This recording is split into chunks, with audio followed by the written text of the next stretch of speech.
Now that you've seen us, I'd like to turn the house lights up so I can take a look at you.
stop paying for ChatGPT and use this secret AI tool instead. First, visit this site and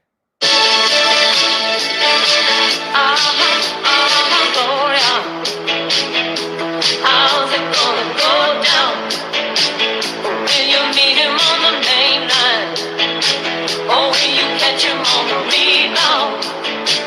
Will you marry for the money? Take the lover in the afternoon. Feel your innocence slipping away. Don't believe it's coming back soon. And you really don't remember. Was it something that he said? Oh, the voices in your head. Glory, glory, Gloria.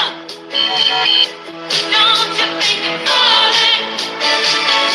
If everybody wants you, why isn't anybody calling? You don't have to answer. Leave them hanging on the line. Glory, glory, Gloria. I think they got your number.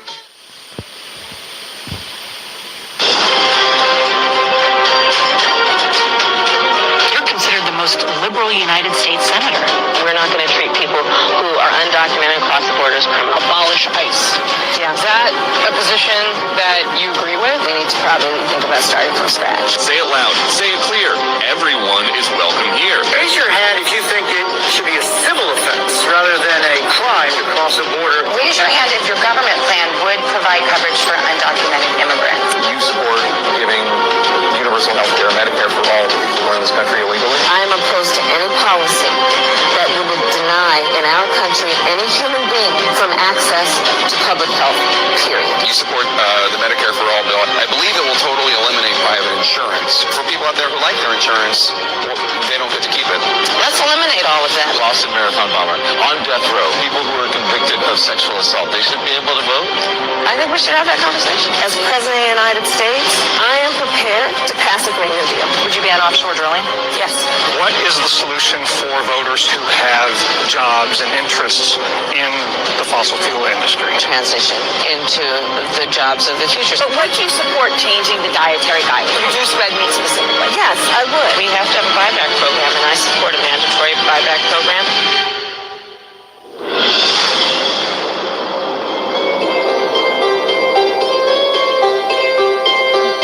Ladies and gentlemen, please welcome to the stage owner of Richard Childress Racing and former NASCAR driver, Richard Childress.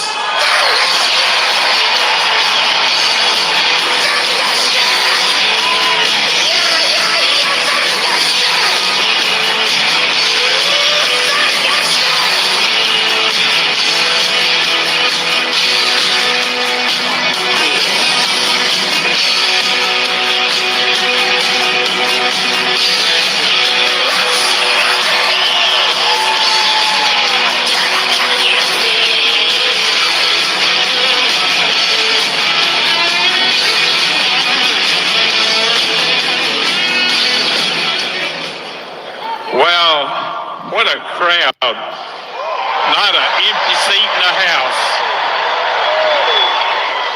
You know, I just spoke with the president back there. I said, there is so much energy in this crowd tonight. Just look around you, the energy that we have here tonight.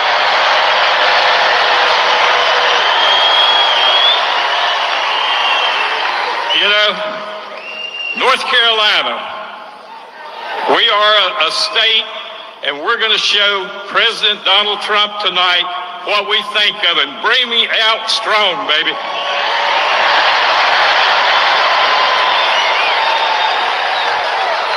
You know, when I speak to a crowd like this, I think back, only in America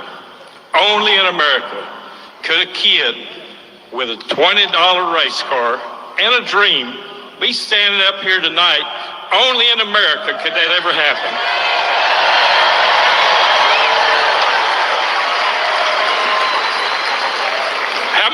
How many NASCAR fans do we have here tonight? NASCAR is the most patriotic sport in America. We stand for our national anthem. We respect that flag, the great Old Glory that's been through so much. We respect her with all heart in NASCAR. You know, when I go back thinking about Donald Trump, in 1990, in the 90s, he would come to Daytona, to the Daytona 500, and he was a Dale Earnhardt fan. Any Dale Earnhardt fans? We would meet Dale, we would talk, and then he would go climb up on the pit box with me. We'd sit there and watch the first part of the race. And I'm telling you, it's a feeling that you don't know what it feels like to be there with, back then, Donald Trump. But today, this year, at the Coke 600 here in Charlotte, President Trump came and visited us all as a race fan and as a presidential candidate. And each year at the Coke 600, we put a fallen soldiers on each one of the cars. And that means the Gold Star families were there. President Trump came there, and he came there early and met every one of those Gold Star families. And I'm telling you, that's Donald Trump, our president.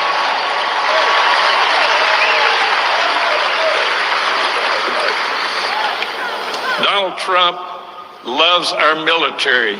You look and see him with our military, you see it in his eyes. Our military is beat down under this administration. He will bring our military back to where it needs to be, and that's what we gotta have.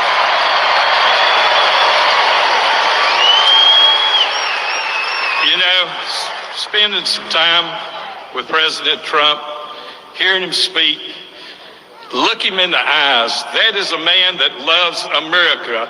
One of the greatest pictures is him hugging the flag, the United States flag.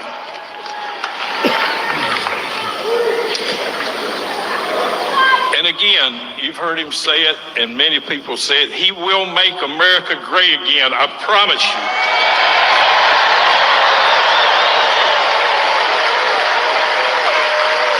You know, your average families today are suffering, living paycheck to paycheck.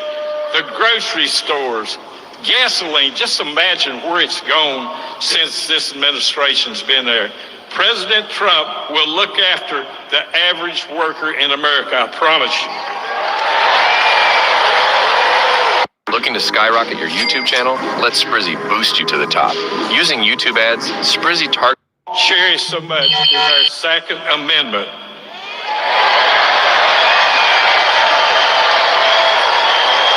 This administration wants to take our firearms.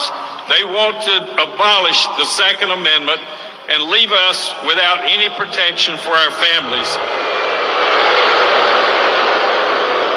And Donald Trump, our 47th president, will not let that happen, I promise you.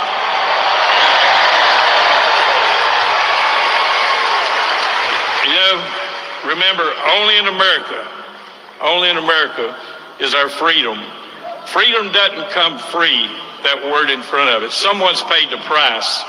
And also, President Trump will protect our freedom, I promise you.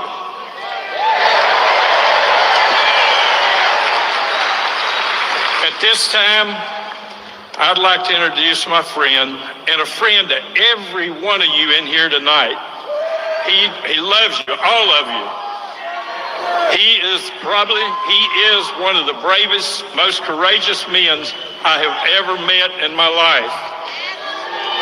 And on November the 7th, we all have to get out and vote for my friend, President Donald Trump.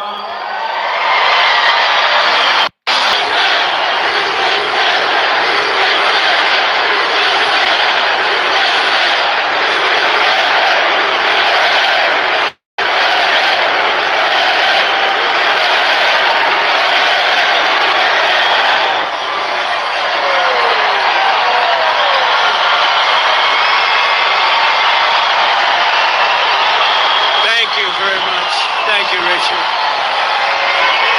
Thank you, Richard's. He's one hell of a man. Thank you, Richard. Great honor to be introduced by you, and thank you to a place called North Carolina.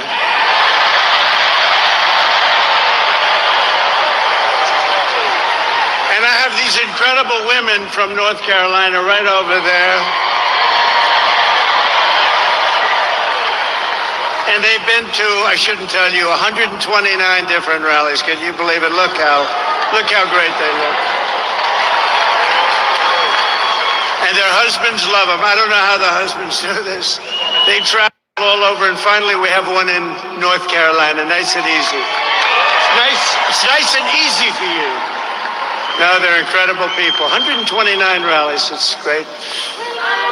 But it's really tremendous to be back in this beautiful state with thousands and thousands of proud, hardworking American patriots, which is what you are.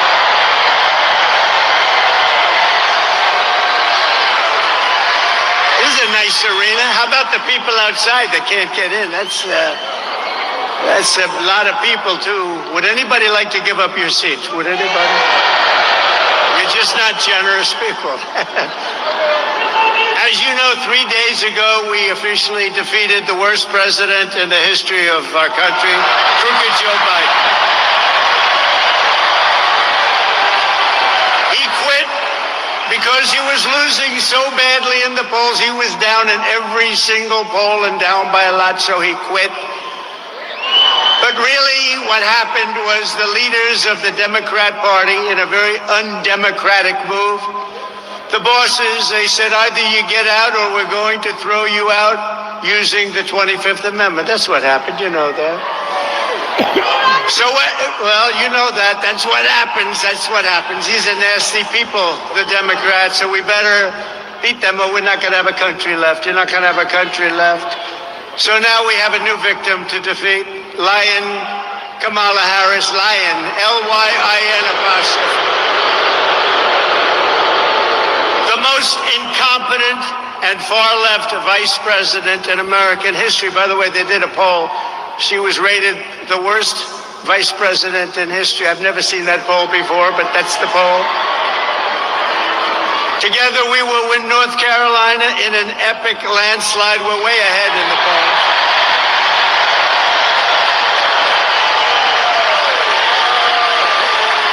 Take back that beautiful White House, and we will very simply make America great again.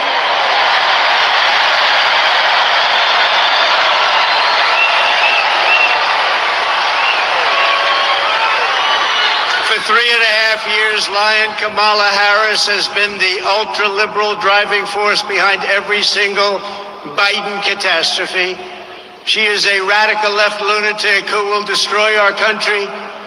If she ever gets the chance to get into office, we're not going to let that happen. You know, I was supposed to be nice.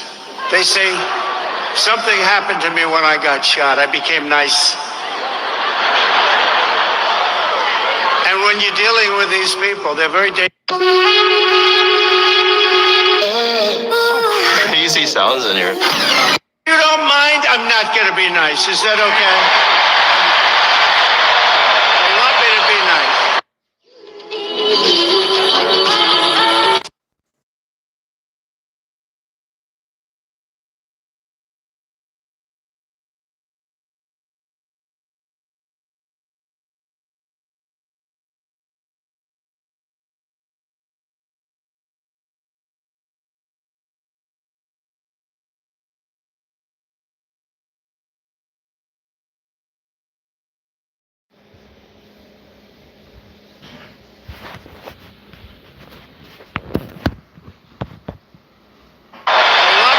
Trying to get rid of her record, but she can't. She's going out and saying things that she doesn't believe, and if she ever got in, she'd destroy this country so fast.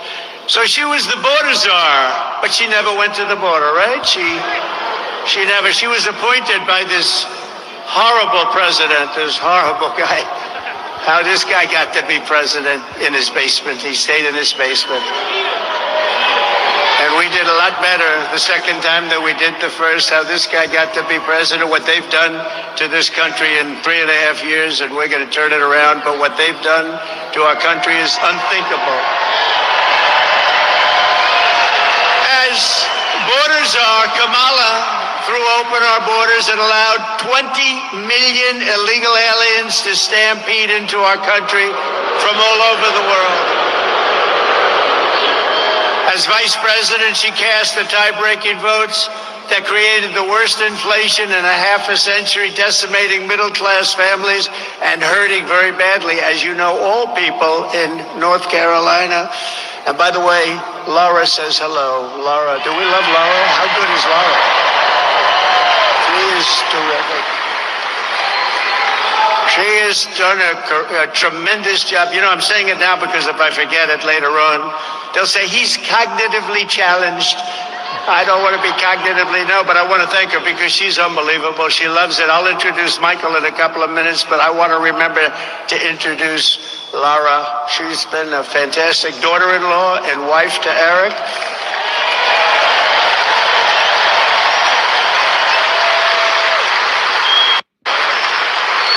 And she happened to name her one beautiful daughter, you know what? Carolina. Carolina.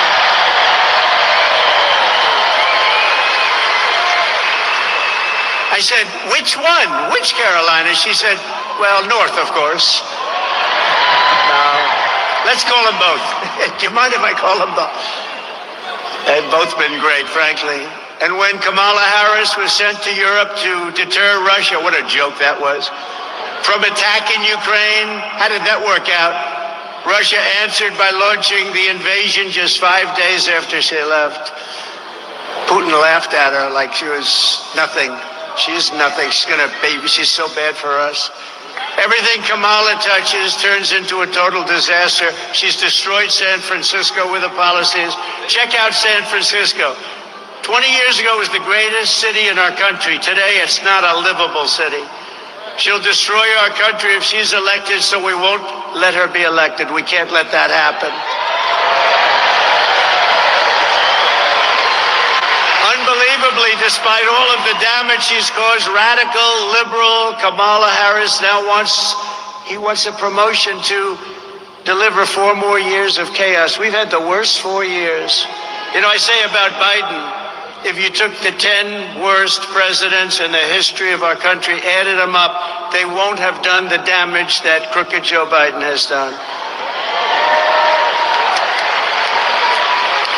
But this November, the American people are going to tell her, no thanks, Kamala. You've done a terrible job. You've been terrible at everything you've done. You're ultra-liberal, that we don't want you here. We don't want you anywhere. Kamala, you're fired. Get out of here. You're fired.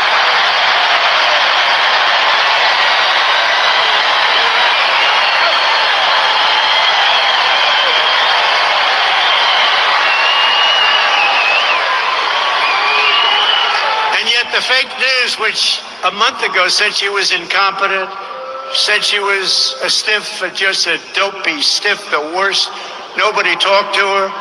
She was firing her staff left and right. The staff hates her. Oh, wait till you see the stories that are going to come out about her staff. Oh, if that were me, they'd be all over the place. But the fake news tries to cover her up. But wait till you see, she was the worst with the staff of anybody. But the fake news is talking about lying Kamala as if she's the savior of our country.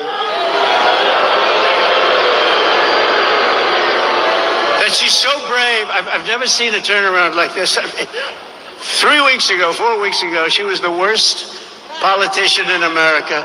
Now they say, isn't it amazing? Look at her. She's so beautiful. She's so magnificent. She has a crowd of 1,000 people the other day.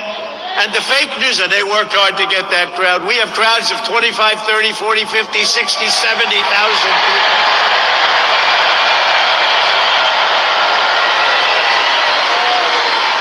And the fake news said, oh, her crowd was amazing. It was amazing. You see it?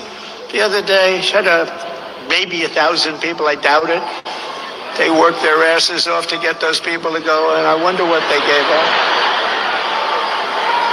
They said, oh, this is such a big crowd. She's got such momentum. I don't think she's going to have a lot of momentum after this speech because I'm telling you about her, right? We're telling you the facts. I'm just giving you the facts. But they said it was such a big crowd, such a beautiful crowd. They never mention our crowds. Like this crowd. Look at this crowd.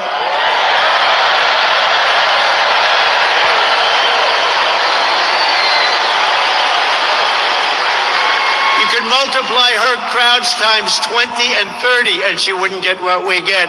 107,000 people recently in New Jersey. We might win New Jersey. We're up in New Jersey. 82,000 in South Carolina. 82. And by the way, we would have had a number here that would have been through the roof. But, you know, we are confined. As beautiful as this arena is, I just met the owner. He said it's an all-time record. Because, you know, they have basketball, hockey, but with basketball, hockey, you can't fill up the floors, right? So we set the all-time record, and he's a very nice gentleman, great family. We set the all-time record. And if this thing were twice as large, it would be filled up with the people outside. 68,000 people in the great state of Alabama, 68,000. And then we did one in the South Bronx, and that can be a rough place, but we did one, and it was like a love fest. This was an amazing thing. We had 25,000 people in the South Bronx. Amazing. And if I ever had a crowd like Kamala, assuming she had 2,000 people, which I don't think she did, but if I ever had a crowd, they'd do headline stories. Trump is over. It's all over. It's not working. Did you know that you can get your prep for free? Absolutely. With Mr. And I always say, but they never do it, turn the cameras around to show them the crowd, but they never do it.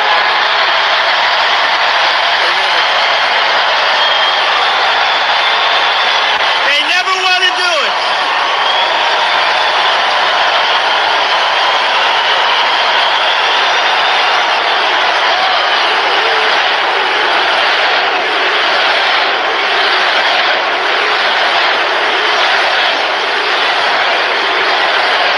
Just don't want to.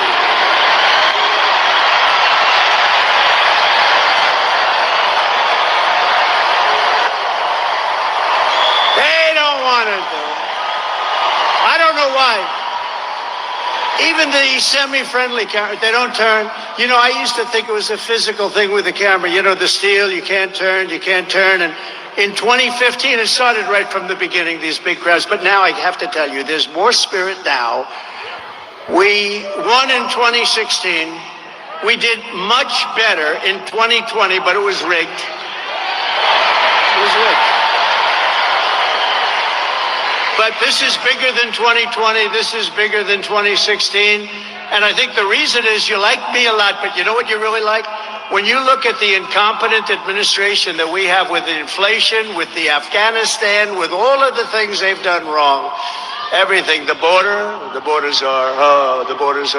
When you look at how bad they are, you say, you know, I like Trump, but now I really like Trump because we don't want to go back. Front row Joes. Front row Joes.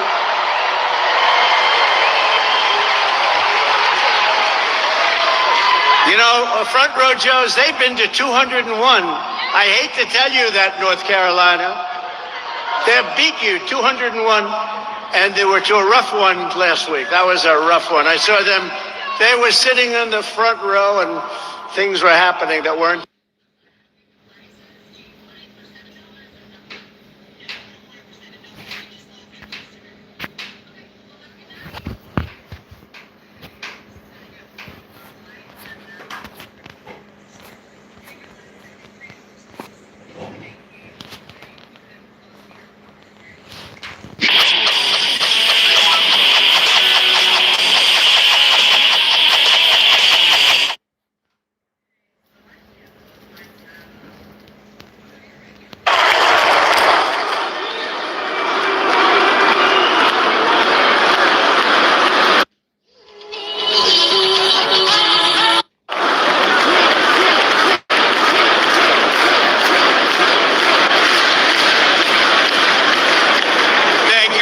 march,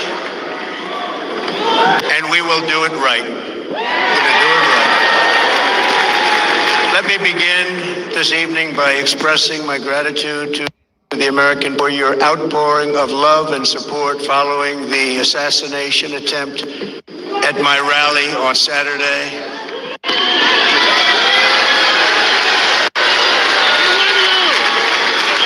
As you already know, the assassin's bullet came within a quarter of an inch of taking my life. So many people have asked me, what happened? Tell us what happened, please. And therefore, I will tell you exactly what happened. And you'll never hear it from me a second time because it's actually too painful to tell. It was a warm, beautiful day in the early evening. Music was loudly playing, and the campaign was doing really well.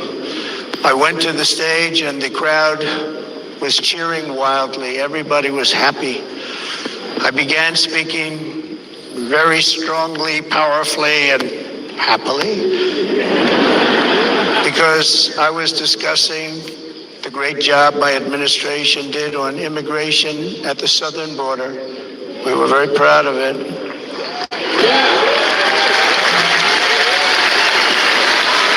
Behind me and to the right was a large screen that was displaying a chart of border crossings under my leadership.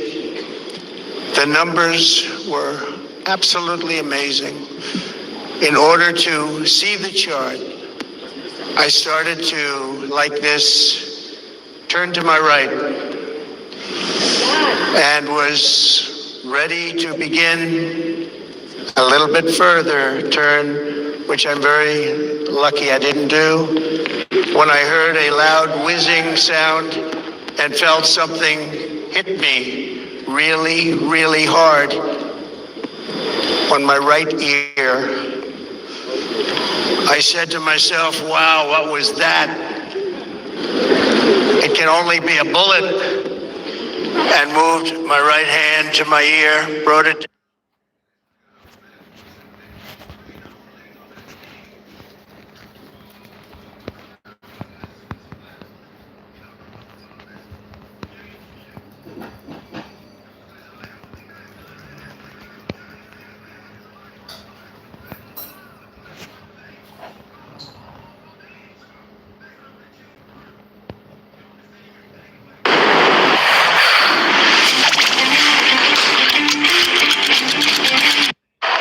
But that was some time we had. That was some rough time, but it was incredible. The people I got to know through that, I got to know some unbelievable and really brave people. But the next time they show that clip, which will be as soon as you get home, they'll show it about 30 times. They show it every day over and over. But watch the people behind. They always stampede. If a bullet goes off or something happens at a soccer stadium or a stadium, and we had more people than most of those stadiums would have, everyone runs. Nobody ran. They stayed, and you have to look. The one guy, he just was so angry. He's looking. I gotta meet him. There's something about brave people that I love, right? People that love our country.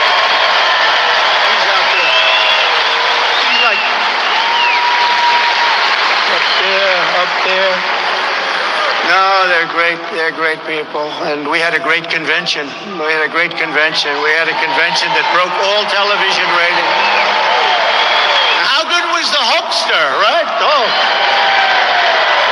And Kid Rock called. He wanted to be a part. He was fantastic. They were all fantastic. It was the greatest. It was just a flawless convention. It was great. And the television ratings were record-setting ratings. You all read that. They were record-setting ratings, and it was just an honor. The stadium was beautiful. Milwaukee was beautiful. Wisconsin's promised me they're all going to vote for me now because we put $250 million into their economy. So we're going to win the great state of Wisconsin. But Milwaukee was great. They did a great job. The stadium is new. They built it for the basketball team, which is excellent. You know the Greek, right? The Greek. He's a good player, but they built it for the team, and it was like new. And it was one of the most, I think it was the greatest, I really believe it. It couldn't have been better. It was the greatest convention that anyone's seen thus far. Republican or Democrat.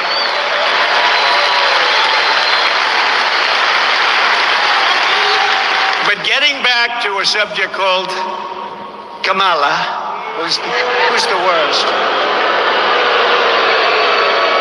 You know, I ask you this question because this has never happened before. So Biden's running. I wouldn't say his debate performance was one of the best, right? Do you agree? That's where it all started with the debate. The downfall started that night with the debate. The debate was like, that was a rough debate. He said, yeah, I had a bad night. No, he had a bad night. He had a bad everything. He had a very bad night. But it started really with the debate. It was all, you know, the game was up. They say the jig was up. And it was indeed up. But it started with that. And then it only got worse. And we were leading him by 11, 12, 14, 15 points. And then he decides to get out because the bosses said, we're not going to have you. He didn't want to get out, but they told him, you're getting out. They said, you're getting out. You're getting killed in the polls. You can't win. You saw that. You can't win. You're getting killed. So now they bring in this one who's worse than him. She's worse than him. Because he's a fake liberal. You know, he wasn't that liberal. He was fake. She's a real liberal. She really is a real liberal. She's much worse than him. Now, if we start beating her in the polls by 10 or 15 points, are they going to bring in a third candidate? It's like, you know, Trump is killing this guy. All right, out. Let's bring in a new one. Out, out. And then maybe at some point they get one right, but when will that stop? And you know, the guy had 14 million votes. So much for democracy. You know, they talk about democracy. He had 14 million votes, and they said, we're going to give it to somebody with no votes. She had no votes. In addition to her horrendous record as vice president, Kamala Harris has also been caught red-handed perpetrating the biggest scandal in American political history. For 3.5 years, Harris shamelessly lied to the public to cover up Joe Biden's mental unfitness, claiming that Crooked Joe was at the absolute top of his game. I don't think so. I don't think so. I wish him well, but I don't like him. He's not a nice person. I mean, he's not a nice person. He's trying to put me in jail. Why would I like him, right? That's the first time. First time. And she's the one behind it. And she's got a new line, you know. She's going, I'm the prosecutor. She's one of the worst prosecutors in history. She destroyed San Francisco. I'm the prosecutor, and he's the convicted felon or something. A radical left judge in an area where every one of these cases, every one of them is brought by them. So think of it. They get me to that position, and then their campaign says, I'm the prosecutor, and he is the convicted felon. That's their campaign. I don't think people are going to buy it. And we won our big case. You know, we won the case in Florida. That was that big one. We won that one. And I got out by beating their Justice Department. And he got out of the same case, except his was far different because he had 50 years of documents, right? He got out by being incompetent. The prosecutor said he had no memory. He basically said he's incompetent, so he shouldn't stand trial. Can you imagine? He can be president, but he can't stand trial. What's that about? But it was all headed up by her because she's a prosecutor, a really bad one. If Kamala will lie to you so brazenly about Joe Biden's mental incapacity, then she will lie to you about anything. She can never, ever be trusted. She can't be trusted. And just like crooked Joe Biden, Kamala Harris is unfit to lead. She's unfit to lead. She'll destroy our country. In a year, this country will be destroyed. A vote for Kamala is a vote for 4 more years of dishonesty, incompetence, weakness, and failure. Other than that, she's doing an excellent job. A vote for Trump, Vance, how do you like? How do you like it? J.D. Vance, how do you like it? A vote for Trump-Vance administration is a vote to restore leadership, competence, common sense, and strength back to the Oval Office like we had it just 3.5 years ago. If Kamala Harris gets in, she would be the most radical far-left extremist ever to occupy the White House times 10. There's never been a lunatic like this in the White House, and we've had some bad ones. But the worst one is Joe, actually. As a senator, Harris was ranked the #1 most left-wing Democrat in the Senate. Think of that. She's ranked the #1. Now, that's not what this country wants. She makes Bernie look like a moderate. You know, he looks like Bernie Sanders. He's actually quite moderate by comparison.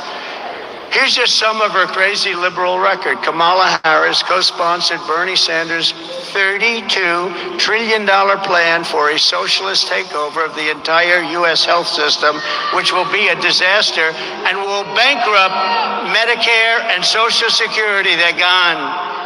And remember, Social Security is going to be gone anywhere if we're not elected, because they're putting all of these millions of people that are pouring into our country, they're putting them into Social Security, Medicare, schools, hospital.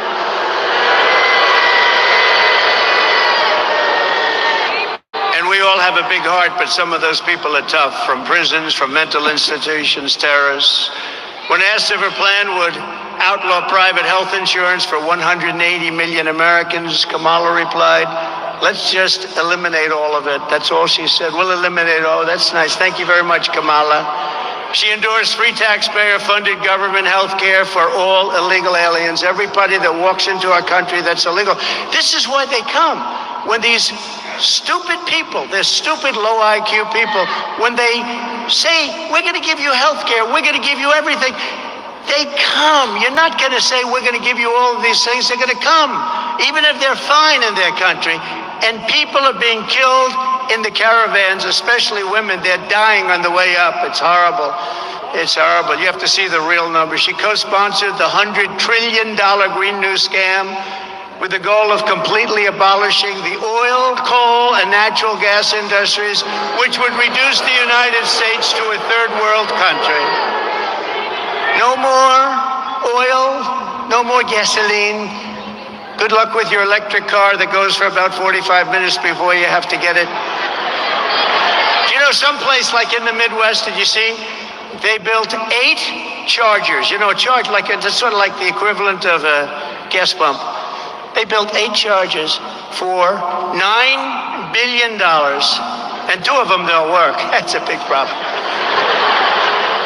And if we were going to charge up the entire country for the electric car, if we were going to charge up, it would cost $5 trillion. That's more money than we would have. We would have to file for bankruptcy. And they don't care. They say, let's do it anyway. She said that a 70 to 80% tax hike is, quote, a bold idea that should be discussed. She wants it 80%. You know, I gave you the largest tax cuts in history. She wants to take them away and increase your taxes. I don't think you're going to be too happy. Kamala publicly boasted, quote, "There's no question I'm in favor of banning fracking." She wants no fracking. Now that pertains to Pennsylvania, Texas, it pertains to Oklahoma. It pertains to a lot of other places more so than you, but it pertains to you where your wallet, because you're going to be paying a lot of money. You're going to be paying so much. You're going to say, bring back Trump, please, please, please bring back Trump. We want Trump. We want some common sense, please. She supports mandatory gun confiscation to rip firearms out of the hands of millions of law-abiding gun owners. She wants to take away your Second Amendment, which we need. Lion Kamala is also a total radical on a word called, do you know this, right? A word called what? Abortion. She's a radical, crazy person. When you compare my position on abortion to that of Kamala Harris. My position is 8 points higher in the polls, and that's because she is so radical. She wants abortions in the 8th and 9th month of pregnancy. That's fine with her, right up until birth, and even after birth, the execution of a baby, because that's not abortion, that's the execution of a baby. You remember the governor, you remember the former governor, the current governor is excellent. The former governor of Virginia, he said, yes, we may have the baby, and then we decide with the mother what to do with the baby. This is after the baby is born now. She supports that. She supports taxpayer funds to pay for abortion for any reason whatsoever. She even voted against legislation that would require medical providers to give care to babies born alive after an attempted abortion. Think of that one. Whereas our position is that abortion is now back to the states. You know, for 52 years, they've wanted to bring, it's Roe v. Wade, they wanted to bring it back to the states. It wasn't about how many weeks and how many, everybody wanted it. Every legal scholar, every Democrat, every Republican, liberals, conservatives, they wanted it brought back to the states. And because we had a very brave 6 people on the Supreme Court of the United States, so they were very brave. After 52 years, they allowed it, but everybody wanted it.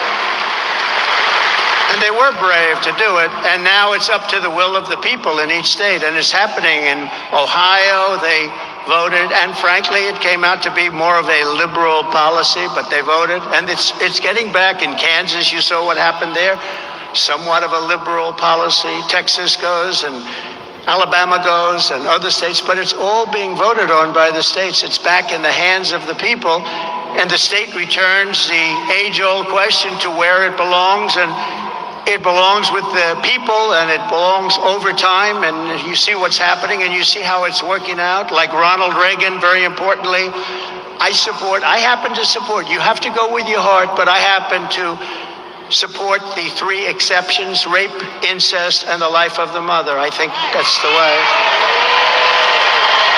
But follow your heart. But you also have to remember, you have to get elected. You have to remember, because we have elections, and elections are about a lot of other things too that are very important, but you have to get elected. But Ronald Reagan was for that, I was for that, the 3 exceptions. And as Vice President, Kamala Harris cast the tie-breaking vote to cut, as you know, Medicare by $273 billion.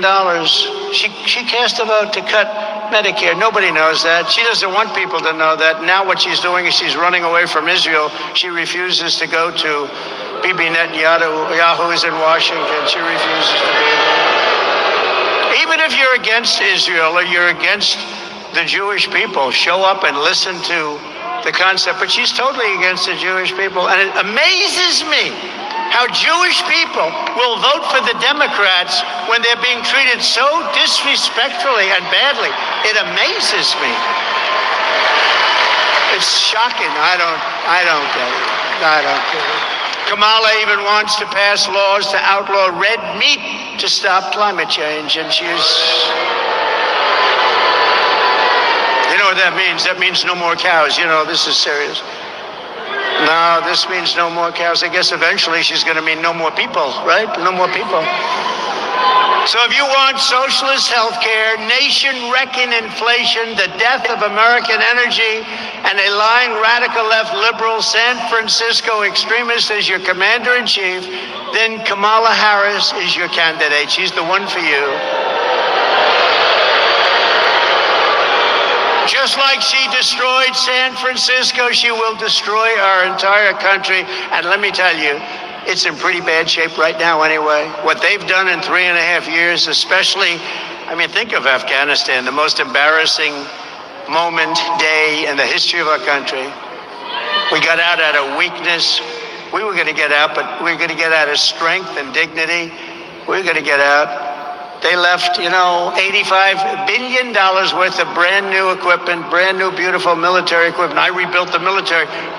They got equipment that I bought, and they left it in Afghanistan. And you know that Afghanistan now, the Taliban, Afghanistan is the second or third largest seller of military equipment in the world. They're taking this gorgeous stuff and they're selling it and they're making a fortune because they don't need 700,000 rifles and guns. They don't need 77,000 trucks and cars. Many of them are built with all steel bottoms. They're all guarded up for the horrible bombs that they had to endure. They're all very expensive. These are very expensive things, and they're selling them now because they just need a tiny fraction of what they were left. We were going to take it all out. We were going to keep Bagram, the big air base. We had 13 soldiers killed. We had 47 soldiers horribly, horribly hurt. No legs, no arms. Nobody ever talks about them. They talk about the 13 dead. They never talk about the 47 that have been so horribly hurt. I mean, just, it's so bad. It's so horrible to see. But 47 is an important number. Maybe there's something to it. You know, 47, that's an important number.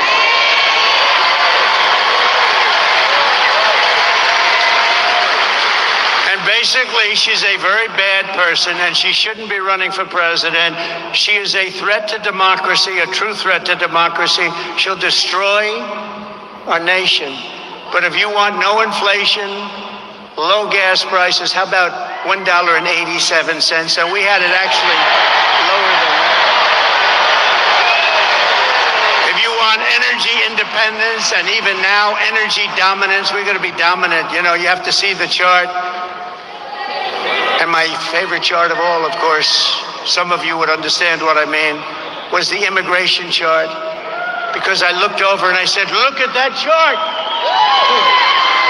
Does anybody know what I'm talking about? It's my all-time favorite chart.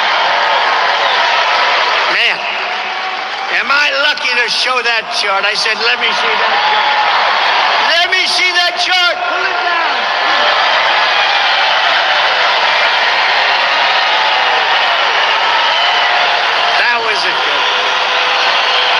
That's my all-time favorite chart. It showed how great we did on immigration. My last week in office, we had the lowest number of illegal aliens that we ever had coming across our border. I was very proud of the chart. You see it go like this, and then it goes like a skyrocket. But forget that. I like it for other reasons, too. I will sleep with that chart for the rest of my life. But if you want the greatest economy in history again, and freedom, if you want freedom, real freedom, because we're going in a very bad direction, then you must vote for a gentleman named, perhaps you've heard of him, Donald J. Trump. Perhaps you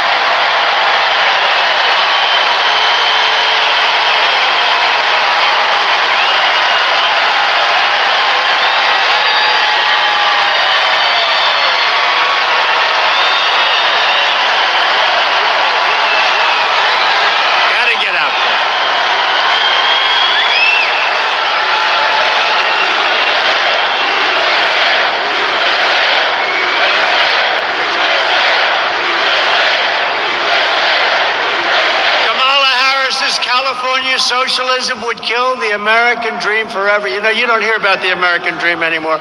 We're going to bring back the American dream for our children. Under Trump Vance administration, and he's terrific. By the way, he's been incredible.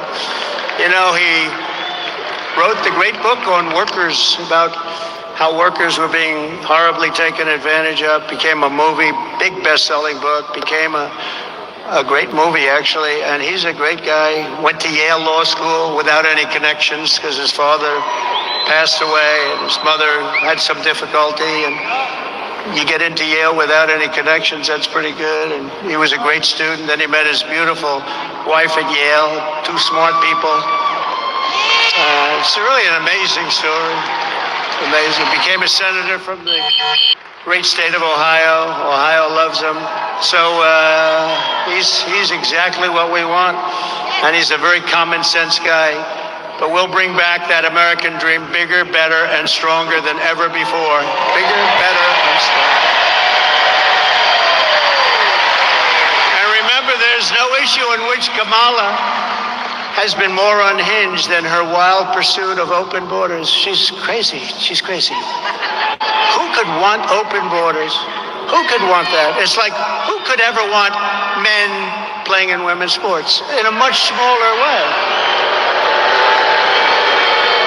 Did you see a beautiful woman volleyball player 2 weeks ago got badly hurt? I didn't know you could get hurt in volleyball, but when the ball comes back at you at 140 miles an hour, I guess that can hurt. Got knocked out. But playing with a man who transitioned. And she was a top player. She said, I've never seen a ball come at me like that. I played volleyball for a long time since I'm a little girl. I've never seen a ball, Richard, as she said, I've never seen a ball come. What about race car drivers? Do you want to have a couple of transitioned race car drivers? Maybe that's okay.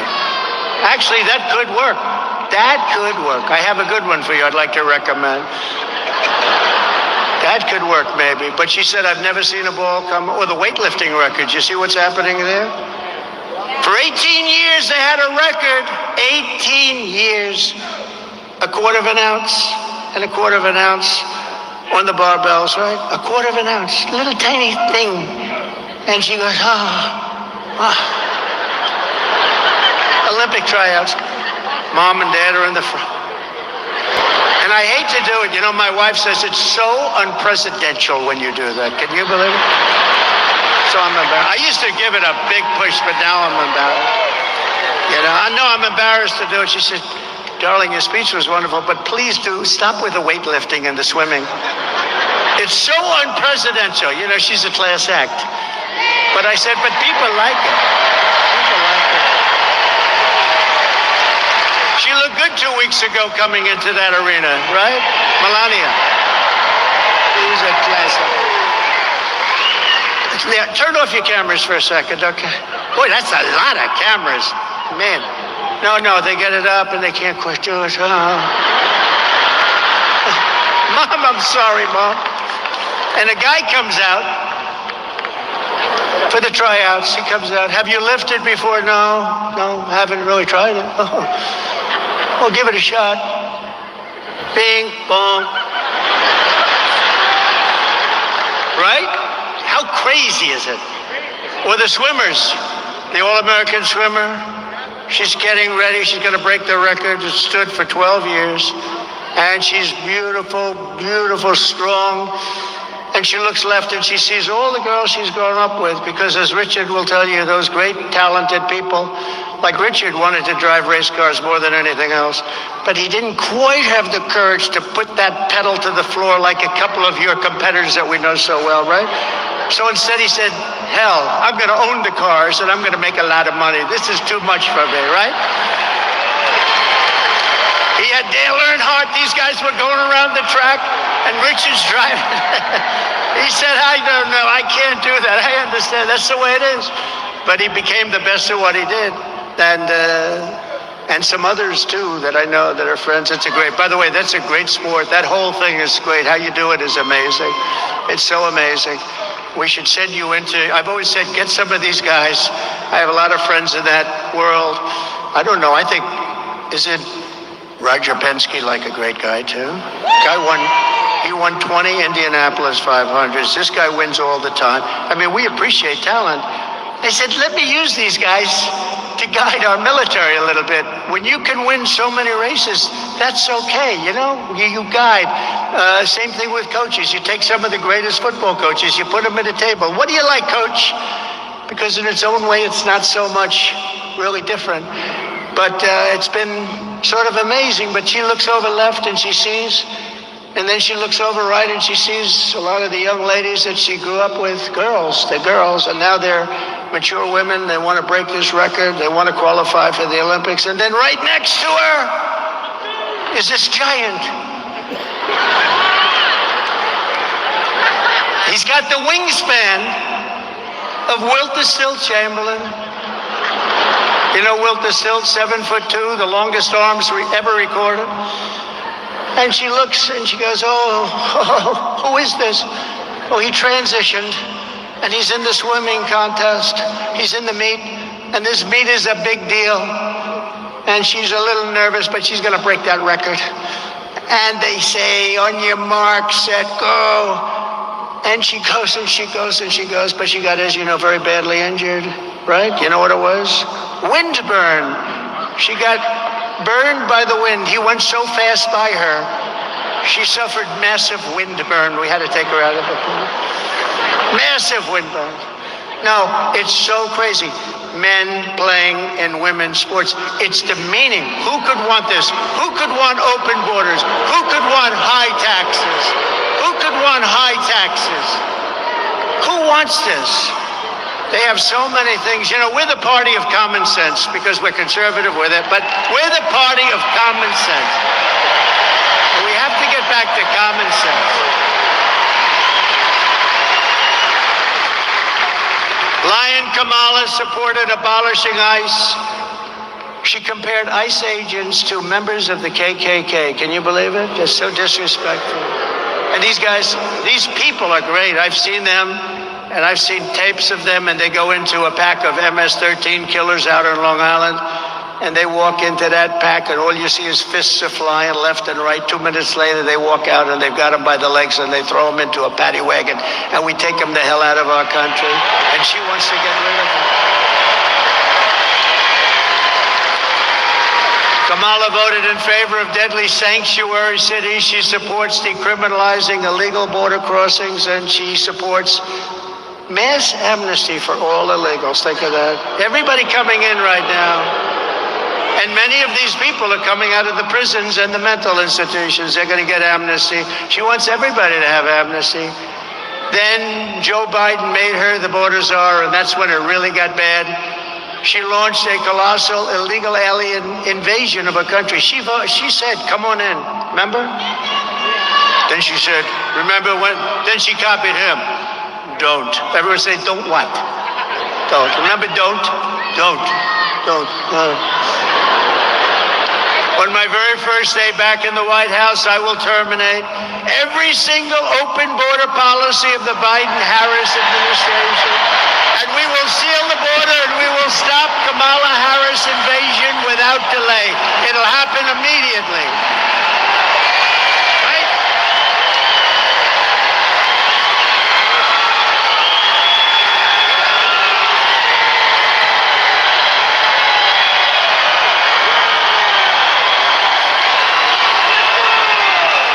We will do it immediately. Under Border Czar Harris, illegal aliens are pouring in by the millions and millions and millions. It's going to be 20 million, maybe more than that by the end. You ever hear of gotaways? They don't include gotaways. You know what a gotaway is? The people that get in, which is probably most of them. I think it's probably already over 20 million. You know, we're losing 300,000 people a year to fentanyl that comes through our border. We had it down to the lowest number, and now it's worse than it's ever been. We had the best border, the most secure border we've ever had, and now in just a short period of time, we have the worst numbers in history. They're coming not just from South America, but from Africa, from Asia, from the Middle East. They're coming from everywhere. They're coming from all over the world, from prisons and jails, mental institutions, and insane asylums. You know, they go crazy when I say the late, great Hannibal Lecter. Okay, they say, why would he mention Hannibal Lecter? He must be cognitively in trouble. No, these are real stories. Hannibal Lecter from Silence of the Lamb. He's a lovely man. He wants to have you for dinner. He'd like to have you for dinner. These people are coming into our country. And terrorists are coming in at the highest levels that we've ever seen. You know, in 2019, Border Patrol put out a chart. And I don't believe this chart, but I like it. I use it all the time. It said during 2019, we had 0 terrorists. It's impossible, I think. But they said it. I'll take it. Where is Brandon? Brandon, is that right? 2019, the great Brandon Judd. 2019 from Border Patrol. 2019. They had 0 terrorists coming in. Now, I think it has to be. I'm sure some got in a little bit, but not very many. But they had it down at 0, so I use that all the time. But now we have hundreds and hundreds and thousands of terrorists coming into our country, coming in from all over the world. Meanwhile, our crime rate is going up, despite the fact that they like to say it's not. Come on.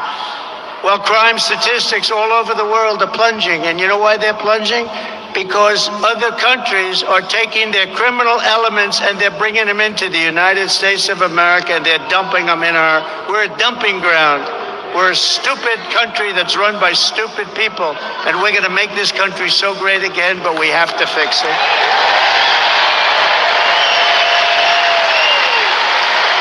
In Venezuela, which was ridden with crime is down 72% because they're sending all of their criminals to the United States of America. Now think of it. Next year, what we'll do? Oh, if they win, I never want to say, I never say, we're going to win. They cheat like hell. We got to get out. We got to too big to rig and all that stuff. But if they ever got in, we will have another meeting. We'll do it in Venezuela because it'll be much safer than any place in the United States. Because by that time, we'll have all the criminals from all over the world in our country, because that's what's happening. You're not going to teach a criminal not to be a criminal. It's just not going to happen. Maybe a little bit, but you're not going to happen. One of the countries, the president of the country, I don't want to really mention the name, but he's a nice guy. I know every one of them. They're very smart people. They're very sharp. They're at the top of their game. Our guy was not at the top, and this one is just, she never could be. By the way, lousy student, failed her law exams. Did you know that she couldn't pass her bar? She couldn't pass her bar exams. Okay, does anyone know that? They're not going to do. They say that on NBC News. Ladies and gentlemen, we have breaking news. Kamala Harris could not pass her bar exams. But she's going to be a great president, right? No, she couldn't pass the bar exam. She couldn't pass anything. She couldn't pass everything. She couldn't pass anything. But just think of this, these countries, and if I were the head of one of the countries, I would be worse than any of them. I mean, some of them actually have half of their prison population still. I wouldn't have any. Richard wouldn't have any. You and I would, our country would be the safest country. Every criminal would be in the United States of America. I can tell Richard Childress.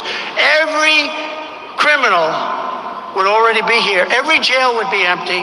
Every mental institution, insane asylum would be empty.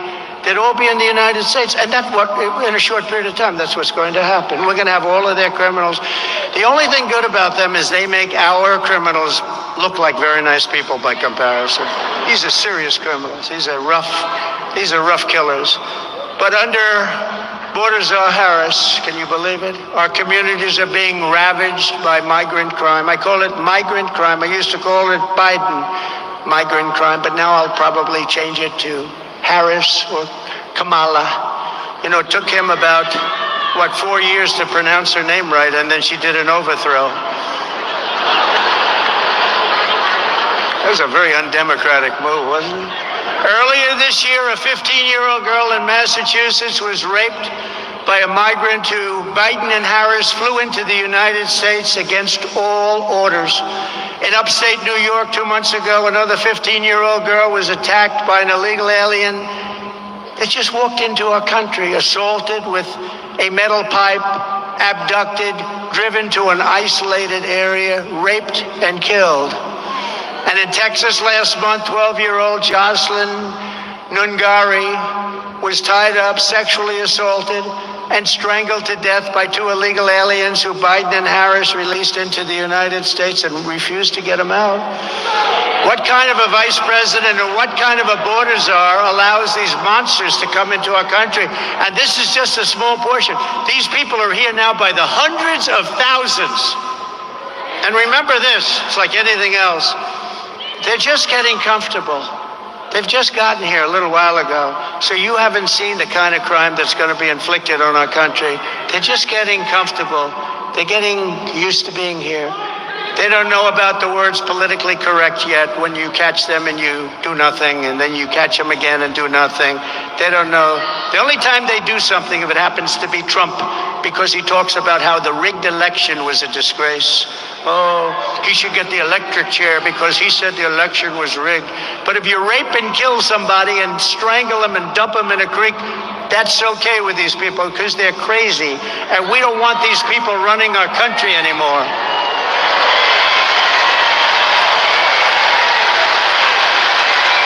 What kind of person allows innocent American girls to be raped and murdered while keeping our border wide open? Never change it. Never change it. You know, they passed for the election about 2 weeks ago. They passed something that's meaningless. It's absolutely meaningless. But you know that, Brandon. They said they passed some nonsense so that they could have we're having a news conference. It actually made it worse. It actually, look at me saying it did. It made it worse. It's horrible. Kamala's deadly destruction of America's borders is completely and totally disqualifying. She shouldn't even be allowed to run for president. What she's done, she's committing crimes. No person who deliberately lets these kind of savage criminals into America should ever be trusted with power again, should ever be trusted to be the president of our country. If Baltazar Harris stays in charge, every week will bring a never-ending stream of illegal alien rapists, bloodthirsty killers, and child predators to go after our sons and our daughters. That's what's going to happen. Everybody knows that. You're not going to talk these people into being wonderful citizens. If I'm elected, we will immediately deputize local police who are dying to do the job, by the way, but their power has been taken away. And we'll form a massive dragnet to scour the nation for the monsters who are murdering and raping children all over the world. Many of them have come here because they're looking for them in their own countries for rape, for murder, for all sorts of things. And we will ship them back to the country from which they came. We're going to get them out of here. You know, when I first came here, I don't tell this much, but you couldn't get them back. I said, well, we're going to get them out. MS-13 in particular, the most savage, vicious gang. They killed two 16-year-old girls walking to school. They killed them with a knife. They sliced up their body. They didn't want to use a gun because that's too quick.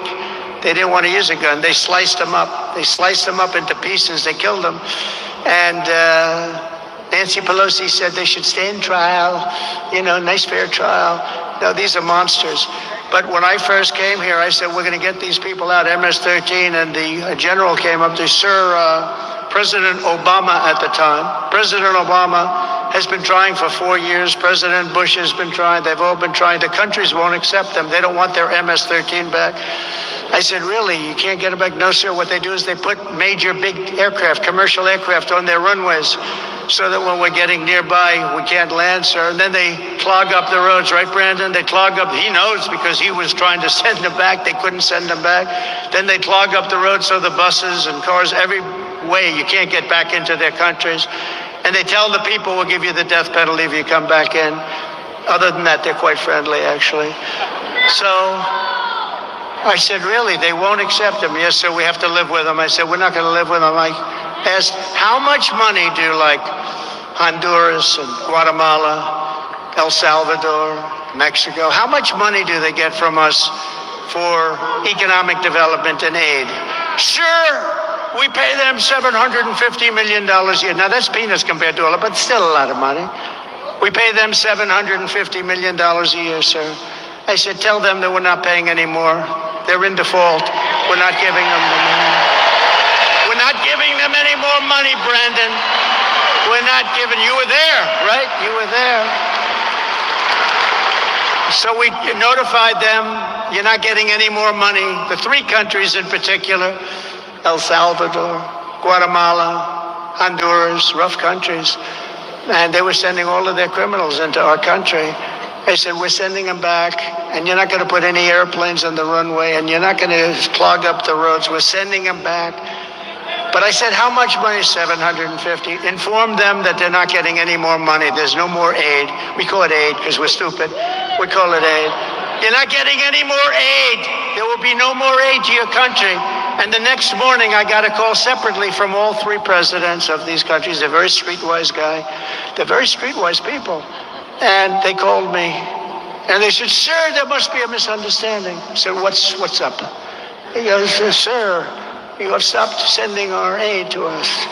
I said, that's right, because you're not letting the criminals that you sent in caravans and otherwise you sent into our country. You're not letting them go back to your country because we're saying, well, sir, I'd like to talk about that. We would be delighted to take MS-13 back into our country.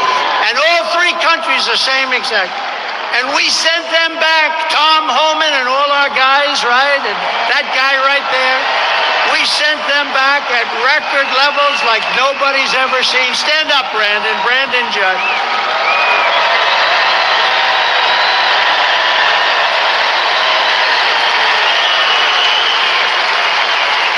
Right, Brandon? We sent them back. Brandon was shocked because he was the head of the Border Patrol. And I'll tell you a little secret. He's not supposed to endorse anybody. He's really not. But he got so fed up with the incompetent people that when I ran, he said, I don't care. I'm endorsing Trump. I said, you're not supposed to do it. I said, I don't. And he never wavered, did he? He never wavered. Him and his whole group of people, they're incredible. These are incredible people. It's much easier for him not to do the job. But they don't want that. They want to straighten out our country. They love the country as much as anybody in this room. They want to work. It's risky. It's dangerous. They don't want to not do their job. They want to make our borders strong and our country safe. And we're going to be doing that in 6 months. We're going to be doing that. Unfortunately, we have to wait till January 20th. But I can tell you that November 5th will be the most important day in the history of our country. We're going to take our country back from these lunatics. During her entire time as border zone, Kamala has not had a single conversation with the chief of Border Patrol or the unions or anybody. Did they ever call you? Did they ever call Brandon Judd, please? Get him on the phone. Brandon, how are we doing on the border? I used to call. He goes, horrible. How are we doing on the border, Brandon? He just goes, horrible. But I'd call you all the time, right? I'd say, how the hell are we doing, Brandon? And we were doing great. That's why the chart, right? But we were doing great. But they talked to the 4 top people on the border. Have you ever spoken to Biden? Biden doesn't know he's alive. The head of the FBI was, you know that, right? He was in front of Congress today. And one of the great congressmen asked him a question. Have you ever noticed in all your meetings with Biden that he's cognitively a degenerate? And he said, no, I never noticed that. I never noticed that. No, really. There was nothing to talk about. I never noticed that.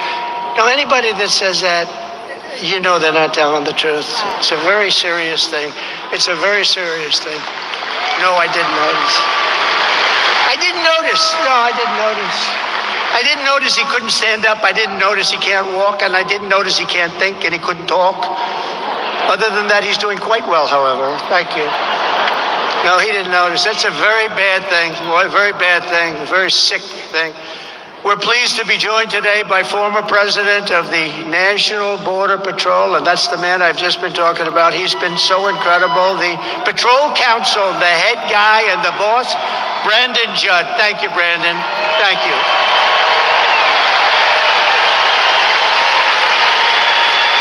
And Brandon, can you come up and say a couple of words? We have time. Do we have time? Come on, Brandon Judd. Come on, Brandon.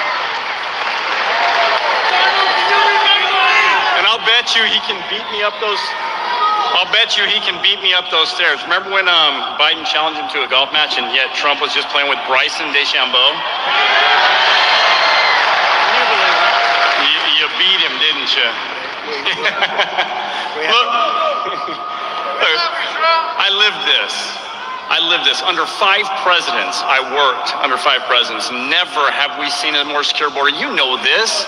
This isn't a secret. The most secure border we've ever had was under Donald Trump.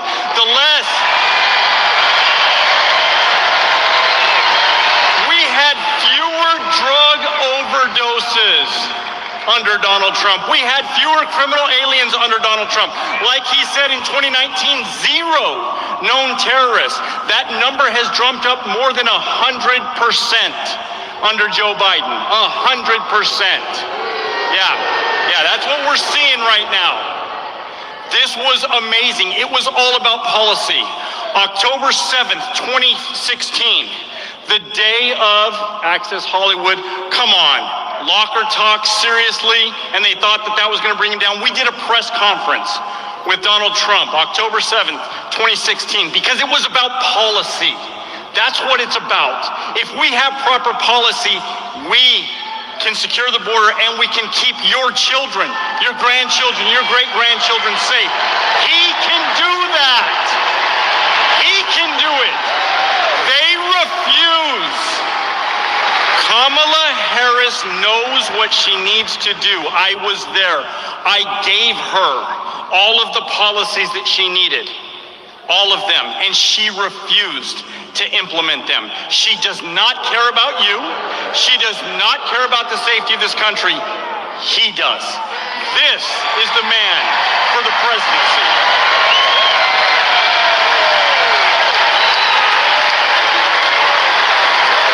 Thank you. Wow.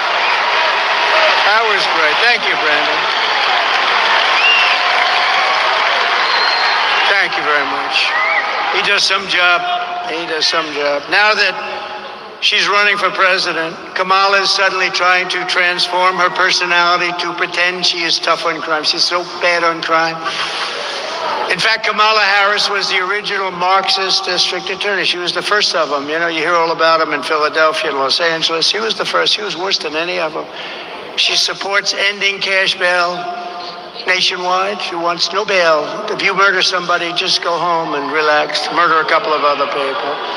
Which means releasing violent criminals immediately after arrest. She supports stripping police officers of legal protections, ending jail sentences for parole violators. And in 2020, she helped raise $35 million to bail out criminals released from jail after they shot at our police, looted stores, sexually assaulted innocent victims, and committed many other very serious crimes. She was giving them money and bailing them out. One of the dangerous criminals Kamala helped bail out of jail was Sean Michael Tillman. You know that name, a repeat offender who, with Harris's help, was set free. He then went on to murder a man on a train platform in St. Paul, Minnesota, shooting him in cold blood 6 times, lying on the ground. Shot him in the head and in the torso 6 times.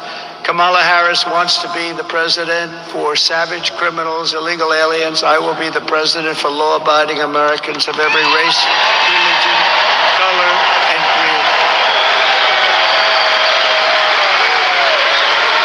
And I will stop the Democrats' party war. Remember this, the Democrats, they have a war going with police. They have a war. They don't want to talk about it, but they want to. The Democrat Party has a war on with police. We will stand up to the Marxist district attorneys. Defund the police. That's what they want, defund. They want to defund. She wants to defund the police. Now she's pulled back on it, but that's where she is going. Does anybody even understand the concept?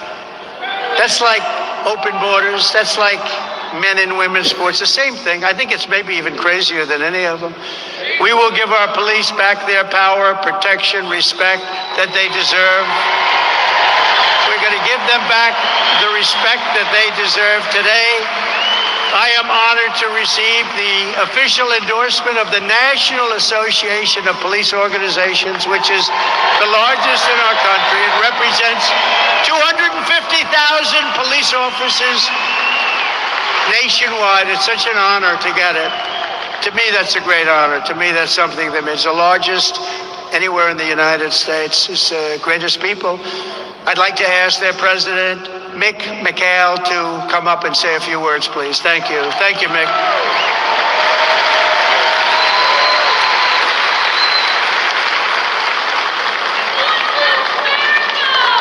Thank you.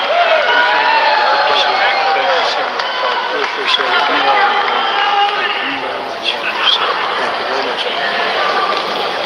Ladies and gentlemen, I am truly honored to stand before you today. And on behalf of the National Association of Police Organizations, I am pleased to formally announce NAPO's endorsement of Donald J. Trump for President of the United States.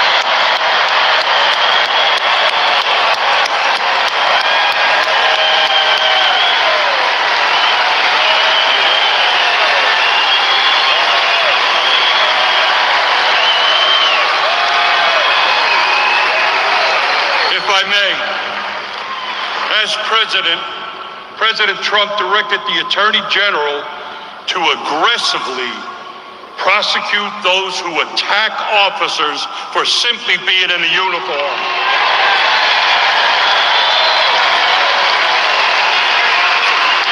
President Trump, he signed the Law Enforcement Mental Health and Wellness Act. And ladies and gentlemen, that's protecting the protectors.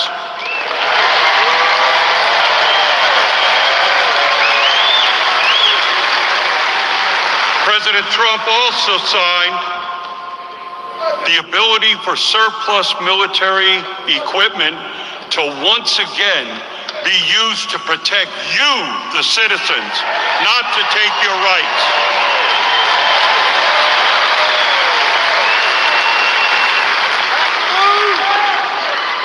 And one of the most important things that the president did, he recognized that the men and women who provide public safety, who are part of law enforcement, deserve the same constitutional rights as the people we serve.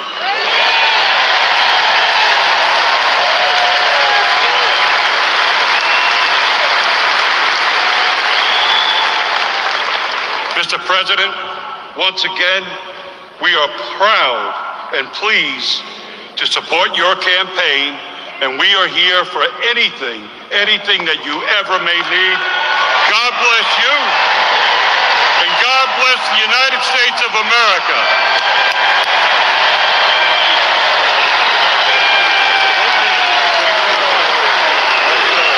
Thank you.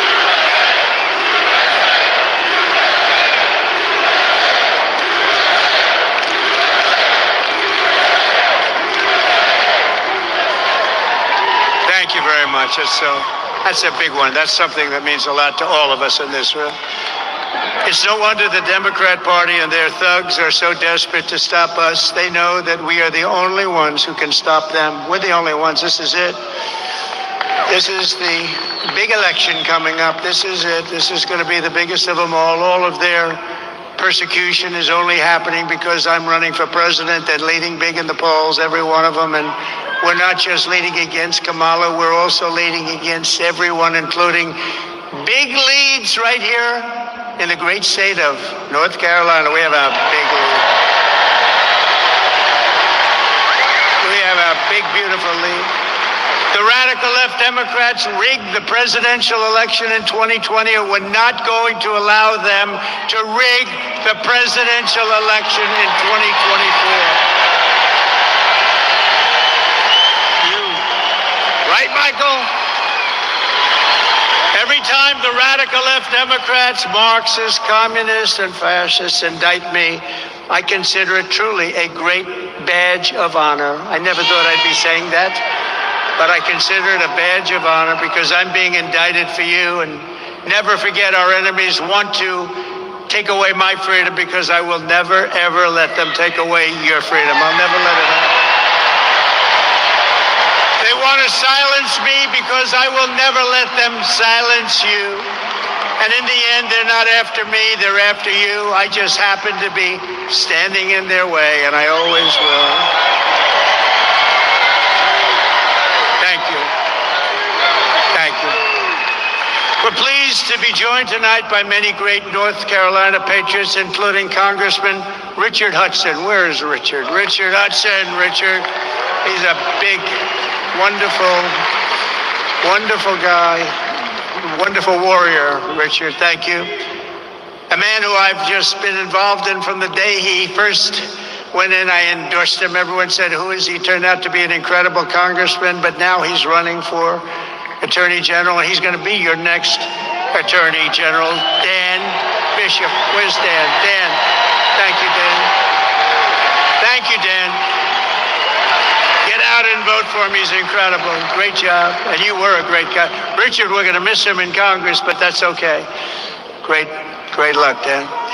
Congressional candidates, Addison McDowell. Big victory, Addison. They're way ahead in the polls. Brad Knott. Thank you, Brad. Pat Harrigan. Thank you. Thank you, Pat. Good.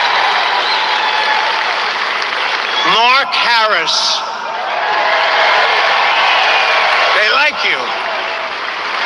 And the Speaker of the North Carolina House, a man who's done an incredible job. He gets it. He gets it. He really gets it. Tim Moore. Thank you, Tim. And when it came time to pick a chairman of the Republican National Committee and Convention and everything else having to do with national politics, I came to a man named Michael Whatley of North Carolina. And the reason is because at 10 o'clock in the evening, when we all had those televisions on, and I saw weird things happening, drops at 3:02 in the morning and all the things that were happening, North Carolina held totally steady. He had 602 lawyers working. He held it steady. And other states, I was leading by a lot, and all of a sudden people went to sleep. They thought that was over, and I said no, because I know how bad these people are. But North Carolina had held steady. He was the head of your Republicans in North Carolina, did a phenomenal job. So I immediately called him. I said, let's do it. And I got him. Please stand up. Please stand up. You have done a fantastic job. Fantastic. And working with Laura Trump, what a team that is, right? She's doing a good job, right? And I said, don't worry about the votes. Just guard the votes, right? Just guard. We have all the votes you need. Just guard the votes. And he's doing that, and he's doing it at levels that nobody's seen before. And I hope we're going to have a big, beautiful surprise, because we're not going to let them steal this election. They didn't do it in North Carolina. Thank you. Thank you, Michael. Great job. A wonderful gentleman who I met a little while ago, Michael Verardo, and he is a wounded warrior and just a highly respected guy. Michael, wherever you may be. Michael? Hi, Michael. Wow. You look good. I'm not messing with you, Michael. Wow.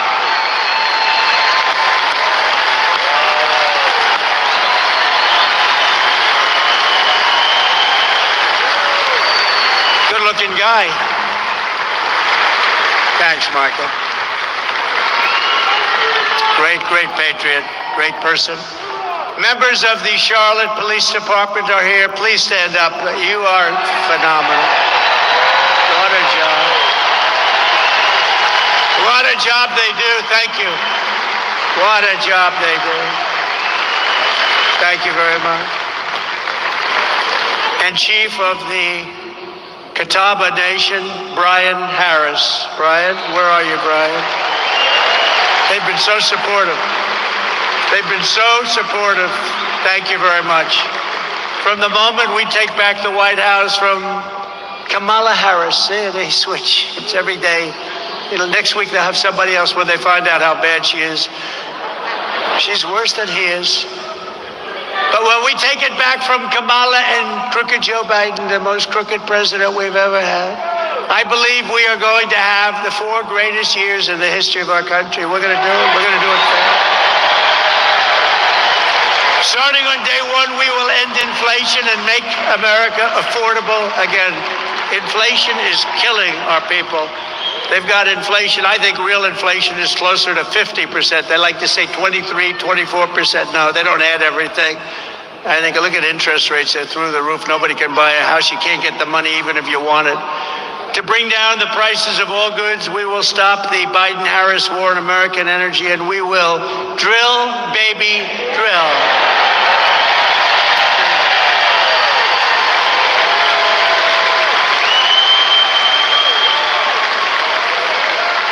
That includes racing car. That's good. You're going to spend a lot less money for your gasoline. You have that special stuff. I will terminate the Green New Scam, and I will end the Biden-Harris electric vehicle mandate on day 1. And we already gave you the largest tax cuts in history, but we will pass massive tax cuts for workers, and that includes, remember, no tax on tips. No tax on tips. No tax on tips. To protect North Carolina workers, I will revoke China's most favored nation status. Think of it. They're most favored because they're a developing nation. Well, we're a developing nation too because we've gone to hell and back. We're a developing nation too. They are considered a developing nation, so they get advantages that we don't get. Not going to happen. And I will pass the Trump Reciprocal Trade Act. That means that if China or any other country makes us pay a 100 or 200% tariff or tax, we will make them pay a reciprocal tariff or tax of 100 or 200% immediately, right back. It's basically you hurt us and we hurt you, an eye for an eye. Look at it any way you want. Before I even arrive at the Oval Office, shortly after we, the people in this room, win the presidency, I will have the horrible war between Russia and Ukraine settled. We're going to get it settled quickly. I'll do it as president-elect. I'll do it. And I will be doing something that nobody else even talks about. We have never been so close. I will prevent World War III. We're heading to World War III. We're heading right into the teeth of it because we have stupid people representing us and they're being represented against people that are at the top of their game. I will restore peace through strength, which is what we have. And in my next term, we will build a great Iron Dome missile defense shield over our country, a dome the likes of which nobody has ever seen before, and it will be entirely made in the USA.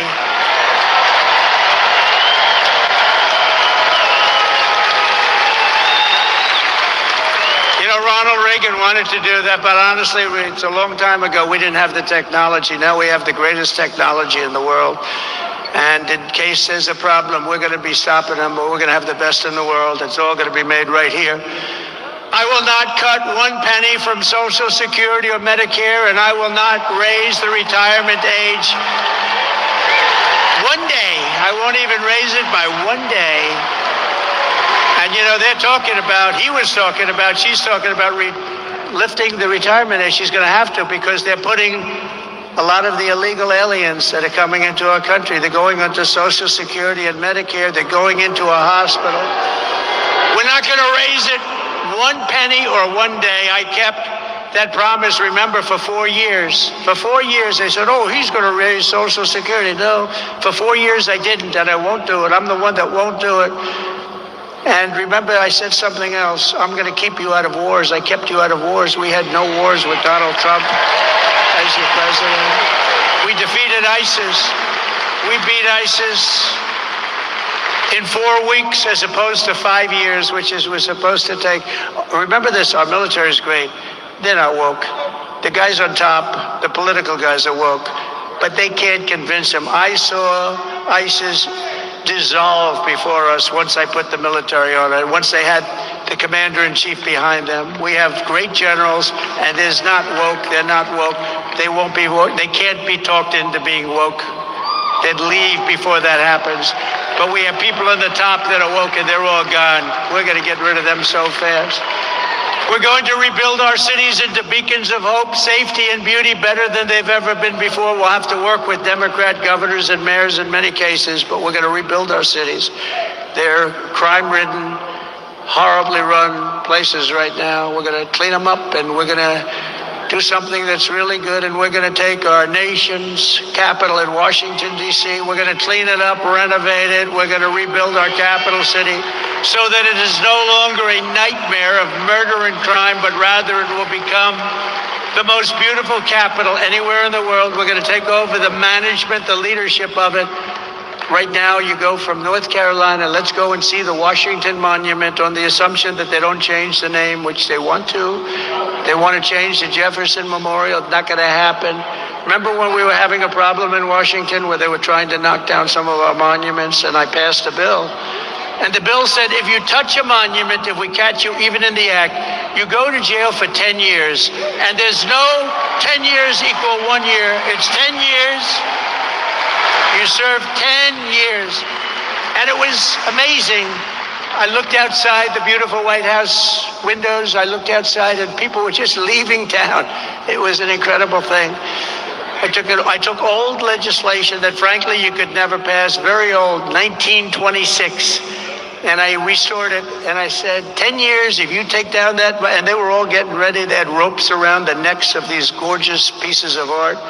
I said, you do that, you go into jail for 10 years. And they left those ropes hanging. They couldn't get out of town fast enough. On day one, I will sign a new executive order to cut federal funding for any school pushing critical race theory, transgender insanity, and other inappropriate racial, sexual, or political content onto the shoulders of our children. And I will not give one penny to any school that has a vaccine mandate or a mask mandate. And I will keep men out of women's sports, and I will fully uphold our great Second Amendment. We will protect innocent life, and we will restore very quickly free speech, and I will secure our elections. Finally, we're going to get them secured. Our goal will be one-day voting with paper ballots, proof of citizenship, and voter ID.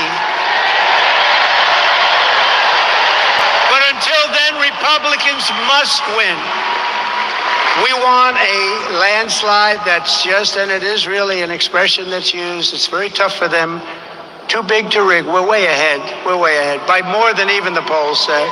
We have to make it so big, Richard, that they can't do it. There's not a thing they're going to be able to do about it. So too big to win. You have to get out there and vote. Get everybody. Get everybody. Get them all. Remember this, it's a strange thing. Evangelicals, Christians, they don't vote very much. We gotta vote. They gotta vote. They're great. They're such great people. Gun owners, the NRA, gave us their total endorsement. But gun owners don't vote. They tend not to vote. We have to get them to vote. If we can get the evangelicals, Christians, if we can get gun owners to vote, it's not even an election, but they gotta get out. So get your people at church to vote, okay? If you want to save America, get your friends, get your family, get everyone you know and vote. Vote early, vote absentee, vote election day. I don't care how you vote. You got to get out. You got to vote. And make sure your vote counts. Follow your vote. Check your vote. Check it. You can do it. Check your vote, that they don't rob you of your vote. Such an important thing. And if you want to help ensure election integrity, sign up at protectthevote.com. Protectthevote.com, and watch those people. Make sure they don't cheat. Michael's doing a great job, and you just watch him, Michael. From Asheville to Raleigh, and this is, I have to tell you, an incredible group of people. The spirit, the incredible spirit. We have so much to say, but in conclusion, from Asheville to Raleigh, from Greensboro to Greenville, from Wilmington to right here in Charlotte, this state was forged by some of the toughest men and some of the strongest women ever to walk the face of the earth. Our American ancestors were backcountry farmers and frontier settlers, woodsmen, craftsmen, workers and warriors who poured their love into this land, and they loved their families and they wanted to take care of their families at all costs. They climbed the mountains, fought the battles, conquered the dangers, tamed the unknown wilderness, built the factories, and gave everything they had to make America into the greatest nation in the history of the world. But now we are a nation in decline. We are a nation in decline. Can you believe it? We are a failing nation. We are a nation that has lost its confidence, lost its willpower, and lost its strength. We are a nation that has quite simply lost its way. But we are not going to allow this horror to continue. Less than 4 years ago, we were a great nation, and we will soon be a great nation again. We'll be a great nation again.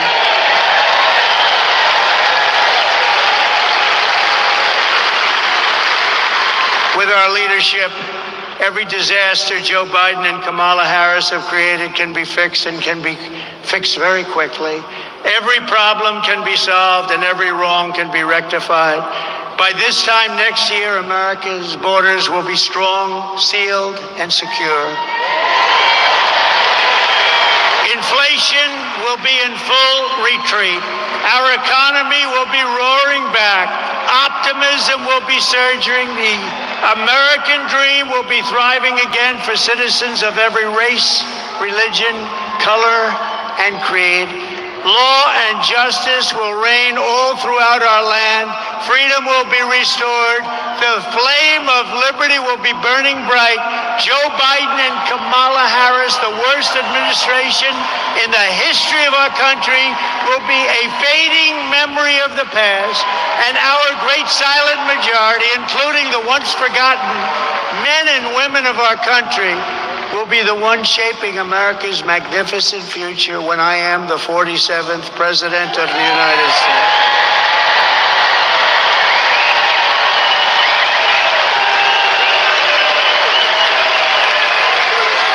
Because we are all Americans, and together we will show November 5th to be the most important day in the history of our country. There will never have been a more important day, because if we don't do the right thing, and if it doesn't work out, it's got to work out. If it doesn't work out, we won't have a country. We're going to have a great country again.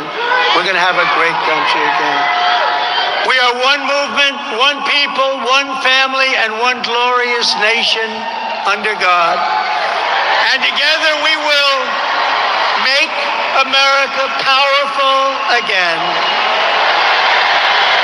We will make America wealthy again. We will make America strong again. We will make America proud again. We will make America safe again. We will make America free again. And we will make America great again. Thank you very much.